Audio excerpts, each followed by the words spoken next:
कहते हैं कि मौत प्रलय और समय देखकर नहीं आती और न ही इनके आने का कोई समय होता है। हमें नहीं पता कि दुनिया का अंत कब होगा या कैसे होगा या फिर होगा भी या नहीं, लेकिन हम इतना जरूर कह सकते हैं कि जिसका जन्म हुआ है उसका अंत एक न एक दिन जरूर होता है। दोस्तों, तो मैं आज पृथ्वी का विनाश किन किन कारणों से होने वाला है या फिर हो सकता है, मैं आप सबको वही बताने वाला हूँ। पृथ्वी की संरचना लगभग 4.5 अरब साल पहले हुई थी और पृथ्वी हमारे सौर मंडल का तीसरा और केवल एकमात्र ऐसा ग्रह है जिस पर जीवन संभव है। वैज्ञानिकों के मुताबिक पृथ्वी पर जीवन के अस्तित्व को करीब 3.5 अरब साल हो चुके हैं और तब से लेकर आज तक पृथ्वी ने कई प्राकृतिक और मानवीय डिजास्टर झेली हैं और इन कारणों की वजह से पृथ्वी के खत्म होने की आशंका को नकारा नहीं जा सकता। तो आइए जानते हैं कि किन कारणों से पृथ्वी का विनाश हो सकता है या फिर नहीं भी। तो इस वीडियो को शुरू करते हैं। वैज्ञानिक की मान्यता। वैज्ञानिकों को आशंका है कि आने वाले समय में एक्स नाम का एक ग्रह धरती के काफी नजदीक से गुजरेगा और अगर इस दौरान इसकी टक्कर पृथ्वी से हो गई तो पृथ्वी को नष्ट होने से कोई नहीं बचा सकता। और कई वैज्ञानिक ऐसे भी हैं जो इस बात से साफ इनकार करते हैं। उनका मानना है कि ब्रह्मांड में ऐसे कई ग्रह और उल्कापिंड है जो कई बार धरती के नजदीक से गुजर चुके हैं और उन्हें अभी इनसे कोई खतरा नजर नहीं आता। हालांकि 1994 में एक ऐसी घटना घटी थी जब पृथ्वी के बराबर के 10-12 उल्कापिंड बृहस्पति ग्रह से टकरा गए थे। तब वो नजारा किसी महाप्रलय से कम नहीं था, जिसकी वजह से उस ग्रह की आग और तबाही आज तक शांत नहीं हुई है। इसलिए वैज्ञानिक मानते हैं कि जो बृहस्पति ग्रह के साथ हुआ है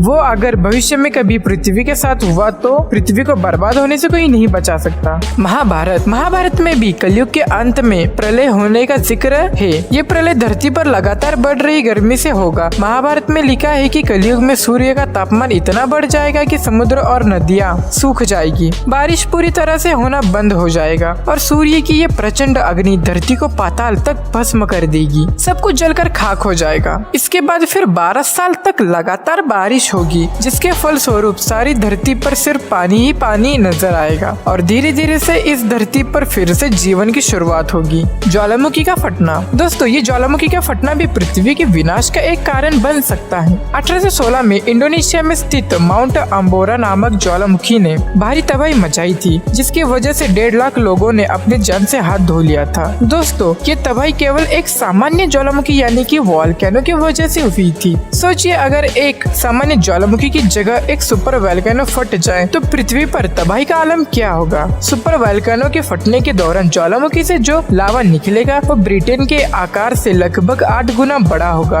और इस वोल्केनो के फूटने से आसमान में बहुत बड़े काले धुएं छा जाएंगे और सालों तक सूरज की रोशनी को धरती पर आने से रोक के रखेंगे, जिसकी वजह से पृथ्वी से जीवन गायब होने लगेगा और धरती का विनाश होना शुरू हो जाएगा। नष्ट होते सितारे। रात में टिमटिमाते हुए तारों को देखना किसे पसंद नहीं, लेकिन क्या आपको पता है कि ये टिमटिमाते हुए तारे पृथ्वी के नष्ट होने का कारण बन सकती हैं? जी हाँ, जब दो नष्ट होते हुए सितारे आपस में मिलने लगते हैं तो उनमें से एक गामा रेडिएशन निकलती है जो कि इतनी शक्तिशाली और चमकदार होती है कि हमारी धरती को पलक झपकते ही नष्ट कर सकती है। वैसे ब्रह्मांड में ये प्रक्रिया हमेशा होती रहती है, लेकिन ये प्रक्रिया हमारे सौर मंडल से इतनी दूर होती है कि हमारी धरती पर इसका कोई असर नहीं पड़ता। इन दो नष्ट होते हुए सितारों के मिलने से इतनी गामा किरण निकलती है कि इनकी ऊर्जा हमारे सूर्य से लगभग 1 करोड़ अरब गुना ज्यादा होती है। अगर ये प्रक्रिया हमारी धरती से लगभग 1000 प्रकाश वर्ष की दूरी पर भी हो तो इस शक्तिशाली किरणों से हमारी धरती एक पल में ही जलकर नष्ट हो जाएगी।